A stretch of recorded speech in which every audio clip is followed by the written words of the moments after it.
میں ایک دفعہ اردن گیا جماعت میں تو یہ 4-4 فٹ تک برف پڑی ہوئی تھی سارے ملک، اردن کا ملک تھا، تو سردی تھی کہ وہ روشنی نظر آ رہی ہے، میں آگ لے کے آتا ہوں، فلما اتاہا آئے تو آواز ہے یا موسیٰ انی انا ربک، آدم کی نسل کے پہلی اور آخری ہستی جنہیں زمین پر کھڑے ہو کر اللہ سے ہم کلام ہونے کا شرف حاصل ہے وہ موسیٰ علیہ السلام۔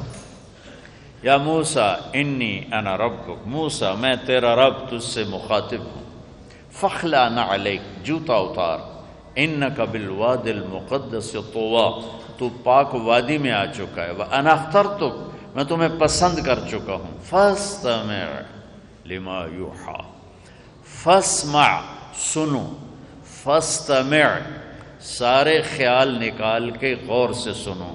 تو بیوی کو چھوڑ کے آیا ہے، درد میں چھوڑ کے آیا ہے، سردی میں چھوڑ کے آیا ہے، راستہ بھٹک کے آیا، یہ سارے خیال چھوڑ دے، تا کا اضافہ ہے، فاستمع، صرف میری سن، کیا ہے؟